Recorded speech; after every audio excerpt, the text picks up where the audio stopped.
Hey, this is Sky. Welcome to my YouTube channel. Let's talk a little bit about freedom. Do you really want freedom? I think that most people would knee-jerk reaction with that question and say, of course. And we're living in America, so you ask any American, it's part of our core values. This country was founded on the idea of freedom. The land of the free, home of the brave. But I don't think you really want freedom. I don't think you do. I think you're mistaken. I don't think anybody wants freedom. I don't think they want freedom. I think true freedom is a de-evolution. I think that humans have evolved into rules and order as the only way forward. Because freedom seems to be kind of defined as no constraints. If you have no fence around your yard, your dog's free, right? That dog can run. If you're not in a cage, you're free. If you don't have someone telling what you to do, you're free. If you have no boss, you're free. If you had no king, you're free. Right? We define freedom as being able to do what we want, think what we want, go where we want, act how we want, buy what we want.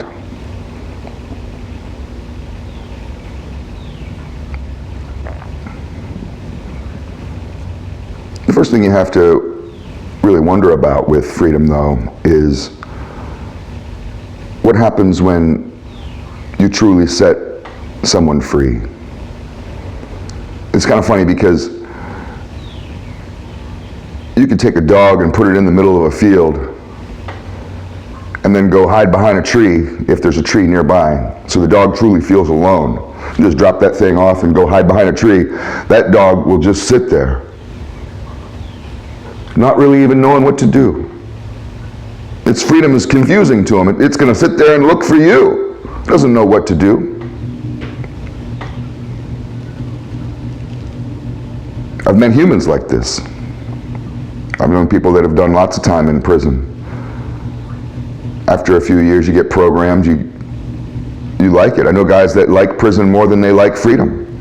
They get out and all they want to do is go back in. They struggle to figure out to get back into the joint. That's all they want. They hate being on the outside. They hate it. They like the discipline. They like the rules. They like the order. They don't know how to handle freedom. They don't even know what to do. They just sit there like that dog in the field, just kind of stuck. I've had buddies of mine who've got out of the joint that I've literally had to teach them everything, like a child, to reteach them how to be in society. Like the dumbest stuff. Teach people how to pay their bills. Teach people how to write a check. Teach people the importance of, just little stupid stuff that you take for granted. How to open doors. A buddy of mine who did 24 years in the federal penitentiary system, he would walk up to doors and just stand there, and I would say, Butch, you have to open the door, and he would be like, oh. Because he's used to 24 years, he's used to walking up to a door, and the door just opens.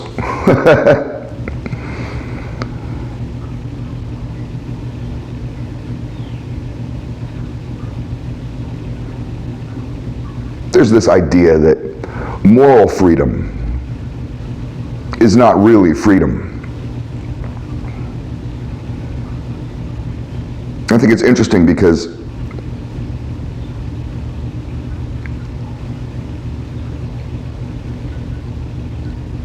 we find that in societies where religion is predominant, religion has been declining in Western civilization over the last 20 years.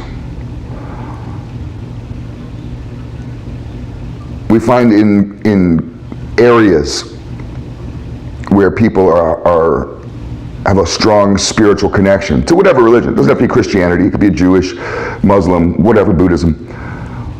But just having that community and being a part of that faith, which means being a part of a hierarchy, you have God above you and you're below, you worship a God. That people that are engaged in that test statistically, according to psychiatrists, that they are happier people with more fulfilling lives. And they live a life of, one would say, an atheist would say, a life of slavery. That you're a slave to your religion, to your God. You're not free. Religion has captured you. This whole notion of this God, this all-powerful king in the clouds who will punish you if you don't follow the rules. Where's the freedom in that? You just walk around all the time being a slave. Please, please don't kill me, God. Please, please, begging for favors, begging for freedom, begging for this, begging for that. Anytime you beg another man for anything or beg anything, anybody for anything, they own you, right?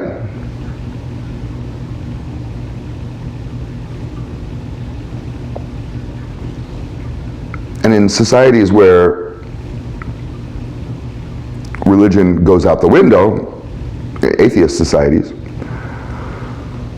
what they've found, it's not opinion, it's just fact, is that vice goes up, depression goes up, mental illness goes up, unhappiness overall goes up, people are less happy.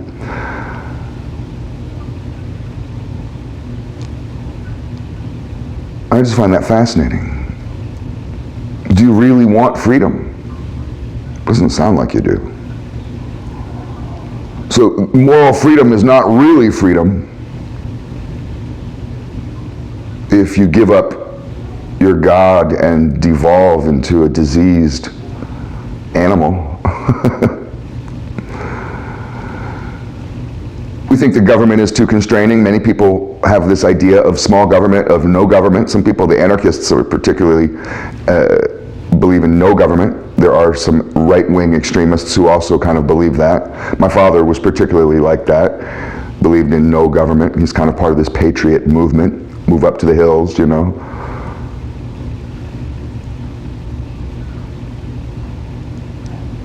But in societies where there's no centralized government, where there's no police force, there's no mayor, there's no governor, there's no rules, there's nobody to organize the country, we find countries without strong borders, we find countries with drug lords and cartels, we find countries that have brutal third world politics and crime and corruption, and it's just awful. The most successful countries are the ones with the biggest, most controlling governments. The people that are the most happy on earth statistically are people in Norway and Finland and those types of countries in that area, in that region. And those countries, the governments are really controlling, and they force you to pay like 50%, 45% taxes. You know, tax rates are out through the roof. But everybody's taken care of. They don't have any homelessness really. They have barely any crime.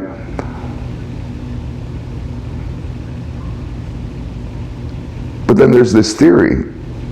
Jordan Peterson talks about this. This is a Jordan Peterson quote. He says that wanting to be safe and taken care of is a slave mentality. Isn't that fascinating? Wanting to be safe and taken care of is a slave mentality. So are the people of Norway and Finland and most of Western civilization who love seeing the cop on the corner and stop signs and all the aspects, all the rules that we've incorporated to make our society run smoother. Those take away freedoms. There's people that love that. But are they really just slaves? See how circular it gets, how confusing it gets?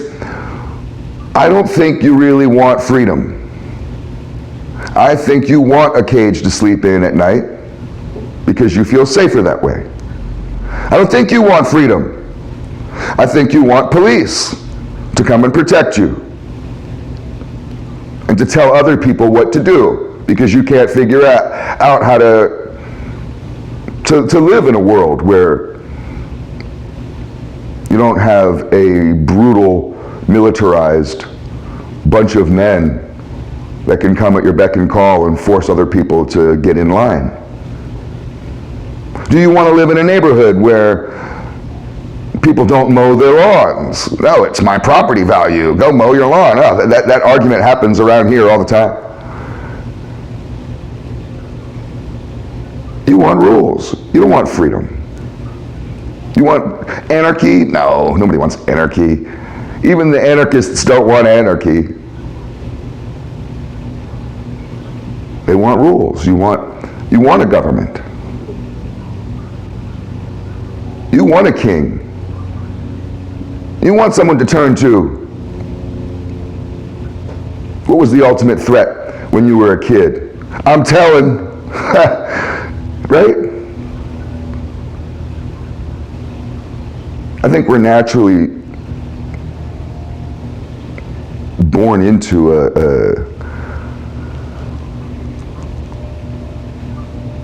I don't know even how to say it. I think that we're the type of creature, the type of animal.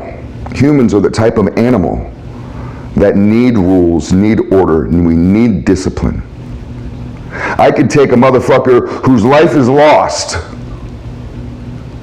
one of you free people, you just do what you want, and rule the shit out of you, give you strict discipline and order, structure your day from beginning to end, and I could turn you into a goddamn hero, into the most successful person that you could ever imagine being.